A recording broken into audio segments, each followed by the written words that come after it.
Olá a todos, feliz de estar por aqui para darmos continuidade ao nosso curso Despertando o Potencial Divino para vivermos a vida de Deus, para vivermos a vida abundante prometida por Jesus. Hoje nós estamos na segunda aula do nosso curso e é também uma aula muito importante e eu peço a sua preciosa atenção para tudo quanto nós vamos falar aqui em cerca de 20 ou 30 minutos.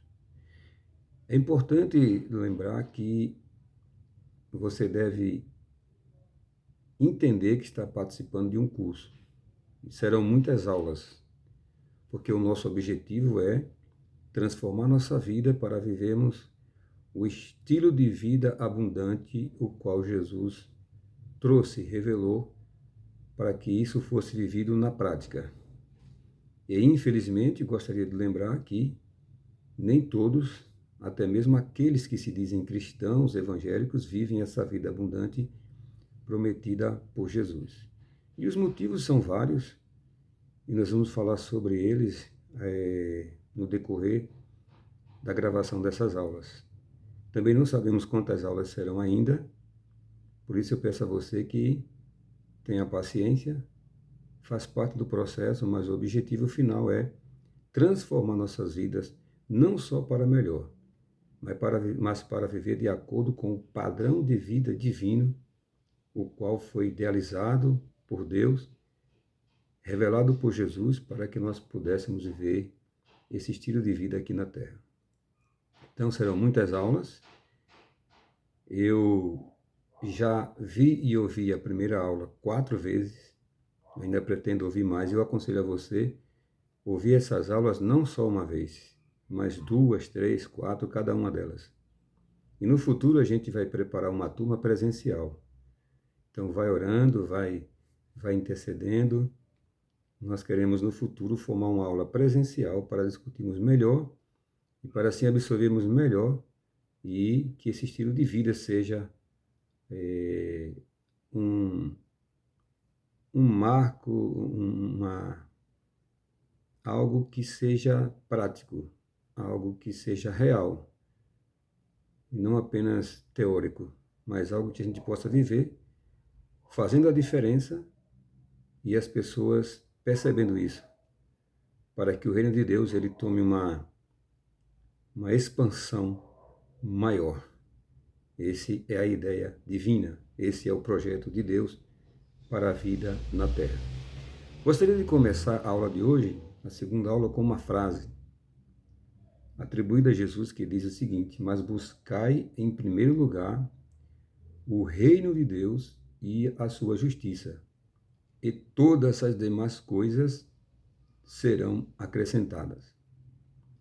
Então, em cima disso, eu gostaria de lhe fazer uma pergunta: como você encara a vida e como você reage aos problemas?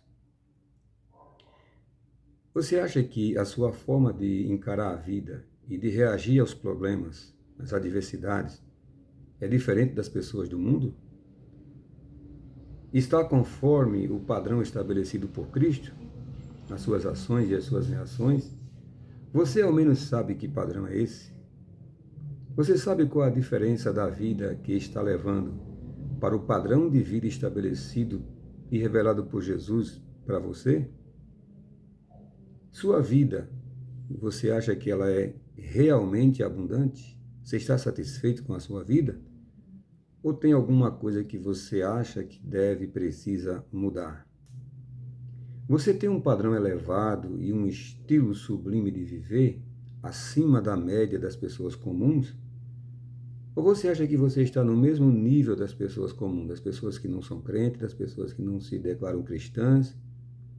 Você acha que a sua forma de agir, reagir às coisas, às adversidades, não estou falando aqui de padrão moral nem ético, eu estou falando de vida sentimental, estou falando de vida interior. Então você acha que a sua forma de agir e reagir, ela está em conforme ao padrão divino, ou está de acordo e da mesma forma das pessoas que não são crentes? Como você analisa a sua vida nesse momento? Nosso foco deve ser o interior, a parte e não a parte externa. Vou repetir. Nosso foco deve ser o interior e não a parte externa. As pessoas, e em especial as religiosas a qual eu me dirijo, elas invertem o processo. Elas dão muita ênfase às coisas materiais, ou seja, pregam que você deve ter sucesso nessa área, né? E a maioria das pregações hoje, elas são voltadas mais para a aquisição de bens materiais, as velhas frases, os bordões, você vai vencer, Deus vai te dar vitória, Deus vai te abençoar. Está sempre focado nas coisas materiais. Você vai ter um carro melhor, uma casa melhor, você vai subir de posição no seu emprego, na profissão, você vai ter dinheiro para pagar suas dívidas, enfim. Então, a maioria das pregações são voltadas para este campo do materialismo. E eu não estou dizendo que isso é errado. Isso faz parte também, a bênção material faz parte do projeto de Deus. Entretanto, o processo não é assim. Você não deve influenciar as pessoas a buscar primeiro o crescimento na área material, mas deve fazer com que elas tenham sucesso primeiro no âmbito espiritual, no interior. Porque só então a pessoa vai ter o sucesso verdadeiro, vai ser próspero verdadeiramente. De outra forma, se ela focar primeiro nas coisas materiais, e ela conseguir, porque se consegue, mas ela vai ficar com déficit na parte espiritual. E aí vai perder tudo que ela adquiriu. Por ela não estar preparada para receber isso. Ela não vai saber lidar com isso. E aí o comportamento interno desassociado com o padrão divino vai colocar tudo que essa pessoa adquiriu a perder. O próprio Jesus falou: de que adianta ganhar o mundo inteiro e perder a alma? Então, de que adianta dinheiro, sucesso, juntamente com estresse, com raiva, com preocupação excessiva, com insegurança e doenças? De que adianta, então? Você teve sucesso na área material, você se destacou profissionalmente, enfim, você obteve êxitos, adquiriu coisas, mas se a sua alma, você não tratou dela, você não cuidou da sua alma. Então, de que adianta? Você vai perder a alma e vai perder as coisas que você conseguiu. Você não vai saber lidar com as coisas que você conseguiu se a sua alma não estiver preparada primeiro para tudo isso. Jesus quer dar as duas coisas. Ele quer dar o sucesso pleno, o sucesso espiritual e depois o material. Exatamente nessa ordem. Primeiro o espiritual, primeiro o reino de Deus, depois as outras coisas. Não incentivar as pessoas a buscar as coisas materiais primeiro, porque aí está invertendo o processo e isso não vai dar certo, não tem dado certo e nunca vai dar certo. Então, não adianta ganhar o mundo inteiro, ou seja, ter sucesso no âmbito material e não ter sucesso na alma. Perder a alma em detrimento a isso. Mais uma vez, nós estamos vendo a inversão do processo, e esse processo sendo invertido se torna perigoso. E o pior, impede de se alcançar o sucesso verdadeiro. Então, a pessoa que busca só ter o sucesso material, e ela acaba tendo, mas esse sucesso não será verdadeiro. Aí ela deixa de ter o verdadeiro sucesso, que é, primeiro, o reino de Deus, primeiro o espiritual, primeiro o interior, depois o restante. Então ela passa a se frustrar e achar que o sucesso verdadeiro não existe, porque ela começou invertendo o processo. Começou pela segunda parte, quando deveria começar pela primeira. Buscai, em primeiro lugar, o reino de Deus. E aí o sucesso material será acrescentado a tudo isso. Quando você busca, em primeiro lugar, tratar do interior, tratar do reino de Deus que está dentro de nós, da vida espiritual, as outras coisas acontecem naturalmente, sem esforço, sem precisar correr atrás, pedir. Não estou dizendo que você não tem que trabalhar, que você não tem que fazer algo, mas estou lhe dizendo que fica mais fácil quando você primeiro trabalha o seu interior, trabalha a sua vida por dentro, trabalha o seu emocional, o seu psicofísico, o seu espírito. Aí as coisas, consequentemente, elas irão acontecer, certo? Então, para se ter sucesso e prosperidade genuína, primeiro precisamos cuidar e priorizar do interior. Ou seja, quando se prioriza o reino de Deus, que está dentro de nós, as coisas materiais que se referem ao sucesso e prosperidade começam a acontecer naturalmente e como consequência. Óbvio, Jesus não mentiu quando ele afirmou: buscai em primeiro lugar o reino de Deus, e as demais coisas serão acrescentadas. Será que ele mentiu? Não. Ele está falando de uma dinâmica, de uma lei divina que funciona assim. De um processo estabelecido por Deus que naturalmente funciona dessa forma. Então, jamais incentive ou pense em primeiro ter sucesso na área material. Se você tiver sucesso na área espiritual, que é o que a gente está trabalhando aqui, consequentemente você vai ser abençoado de forma material também. Entretanto, para os que desejam sucesso genuíno, a ordem não pode ser quebrada. Infelizmente, é isso que está acontecendo, como eu já falei aqui. Para saber se a ordem foi quebrada e se nós invertemos o processo, basta olhar e perceber os tipos de emoções e sentimentos que predominam na nossa alma. Então, se você quer entender se você está dentro ou fora do padrão estabelecido por Jesus, basta ver os sentimentos e emoções que estão predominando na nossa alma. Se eles forem positivos, isto é, se você se sente bem, feliz a maior parte do tempo, apesar das adversidades que está enfrentando, você está dentro e de acordo com o padrão de vida abundante apresentado por Jesus. Então é assim que você se sente bem, feliz e abençoado o tempo todo, né? Então você está dentro desse padrão. Você está focado no reino de Deus. Do contrário, se você se preocupa excessivamente, se você ainda tem medo, anda preocupado a maior parte do tempo, inseguro quanto ao seu futuro, ansioso por qualquer coisa, e sem boas expectativas, nem fé, aí você está fora do padrão divino. E o pior, está igual aos gentios, isto é, igual às pessoas que vivem de forma carnal e não conhecem a espiritualidade e nem a desenvolvem. Veremos que a maioria dos evangélicos enfrentam as adversidades da mesma forma daqueles que não são evangélicos. Isto é, estão cheios de medo, preocupação, insegurança, estressados, com peso na alma, enfado, melancolia e tristeza recorrente. Você conhece alguém assim? Seja sincero, você se sente assim? Eu conheço um monte de gente e eu já vivi muito nessa forma, mesmo na igreja há mais de 26 anos, mas o meu comportamento era, emocionalmente falando, era o mesmo igual às pessoas. Eu também era uma pessoa estressada, cheia de medo, cheia de insegurança, cheia de preocupações, inseguro quanto ao meu futuro e da minha família. E eu sei o que tudo isso causou. E eu sei o que eu enfrentei por não viver de acordo com o padrão divino. Até porque também eu não sabia, ninguém me ensinava. Eu tive que buscar isso sozinho e é o que eu estou compartilhando com você aqui. Porque eu quero viver de acordo com aquela vida abundante que Jesus prometeu. Então, vou repetir, veremos que a maioria dos evangélicos enfrentam as adversidades da mesma forma dos que não são. Salvo quando estão no culto ou ouvindo um hino. Fora disso, ou se não for isso, todos os males que afligem os carnais os afligem também. E não é para ser assim. Jesus veio prometer uma vida diferenciada acima da média para os que creem nele. Você tem que entender isso. A nossa vida não deve ser de acordo ou em conformidade com a vida dos mundanos, com a vida das pessoas que não têm Jesus, que não têm o Espírito de Deus. Senão não tinha graça. Senão não tinha razão dele ter vindo, dele ter padecido tudo aquilo que ele padeceu, se não fosse para mudar de fato a nossa vida, se não fosse para mudar a vida do planeta, se não fosse para nos dar uma vida acima dos padrões, acima da média. Qual a graça teria de Jesus ter vindo para fazer o que nesse mundo?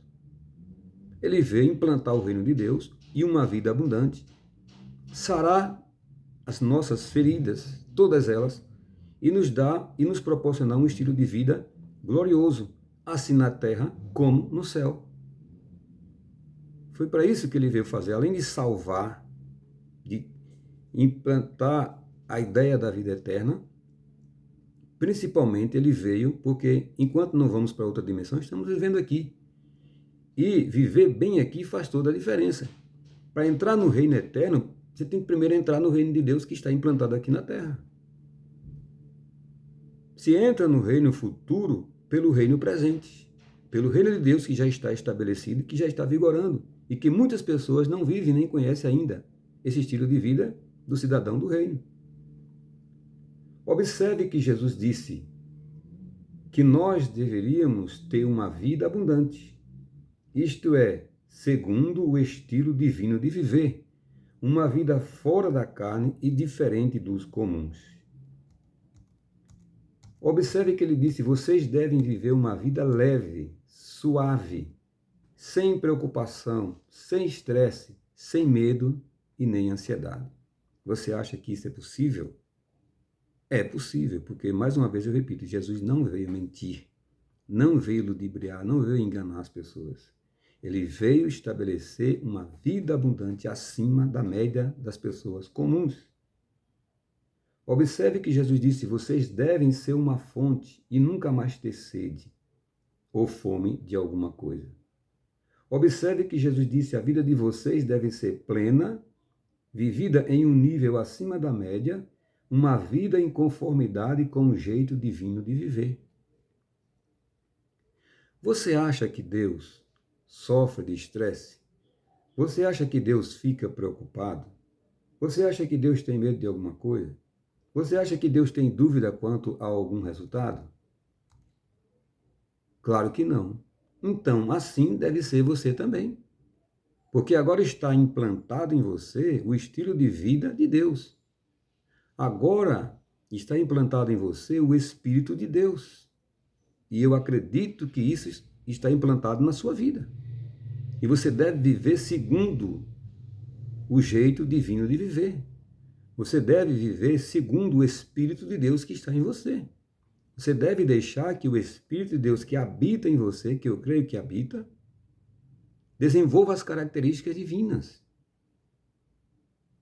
Apesar de que o Espírito de Deus está amorfo em algumas pessoas, está abafado, ou seja, não desenvolve as características divinas porque a mente dessa pessoa não deixa. Porque a mente dessa pessoa está recheada de preocupações, de temor, de medo, mesmo ela indo à igreja, mesmo ela sendo evangélica. E isso se dá pelo fato dela não ter entendido o que Jesus veio fazer. E as pessoas que estão lhe ensinando, entre aspas, não passam isso para ela. Então, assim deve ser você também. Ora, se Deus não tem estresse, se Deus não se preocupa, se Deus não tem medo, se Deus não fica magoado, se Deus não tem raiva, assim deve ser você também, porque o Espírito dele está em você. Quem diz estar nele, deve andar como ele andou. Quem diz ter o Espírito de Deus, deve deixar desenvolver as suas características. Jesus falou: sede perfeitos como perfeito é o vosso Pai. Jesus disse: basta que o discípulo seja igual ao mestre. Então você deve expressar os atributos divinos mediante o Espírito de Deus que está na sua vida. Como pode dizer que tem Deus e agir ao oposto do que ele é? Não é uma contradição? Como causa disso, como causa dessa incompreensão, dessa discrepância, como causa desse paradoxo, muitos cristãos estão doentes de doenças psicossomáticas. E os métodos utilizados para curar tratam somente dos efeitos. E se a gente não tratar a causa, os efeitos continuarão e tudo terá sido em vão. E a promessa de Jesus de curar definitivamente a alma e proporcionar vida abundante não se cumprirá. Mas nós vamos mudar isso. Como você encara a vida? Como você vai passar a encarar a vida daqui para frente? Então vamos refletir nisso. Como você encara a vida hoje?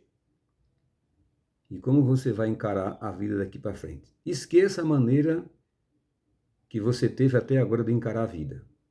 E passe a focar na maneira pela qual você deve encarar a vida daqui para frente. Se você quiser uma transformação e se você quiser viver a vida abundante de Deus aqui na Terra. Sua vida não é para ser natural, e sim sobrenatural. Sabia disso? Sua vida não é para ser vivida conforme os padrões da natureza carnal, e sim pelos padrões da natureza divina. A partir de agora, vamos, você e eu, adquirir uma nova consciência, um novo padrão de pensamentos, uma nova forma de falar,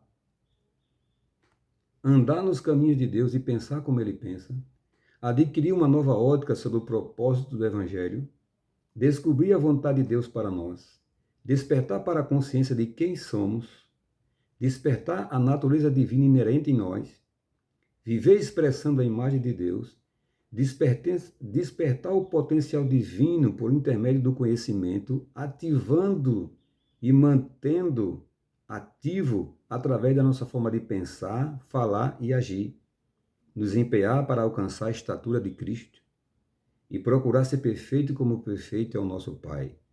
Ter como meta a vida de Cristo formada em nós, isto é, na nossa consciência. Então, bem-vindo a esse método poderoso de transformação. Mas isso não acontecerá se você não entender, se você não se dedicar e se você não quiser. Porque Deus não transforma a vida de ninguém se essa pessoa não quiser. Ele oferece os mecanismos, oferece as ferramentas, se coloca à disposição, mas a pessoa tem que querer isso. Foi o que Jesus falou para Nicodemos. Não importa ter ouvido, o que importa é você nascer de novo, ou seja, a responsabilidade é sua. O conhecimento você adquire, o que você vai fazer com esse conhecimento é uma atitude e uma responsabilidade sua. Então, se você quer viver o reino de Deus, se você quer ter uma vida abundante, uma vida de padrão elevado, uma vida conforme o jeito divino de viver, uma vida de sucesso pleno em todas as áreas, então fique conosco, vá até o final desse curso e você mudará não só a sua vida, mas mudaremos o mundo. Em nome de Jesus e pelo Espírito puro de Deus que está atuando na nossa vida. Deus abençoe.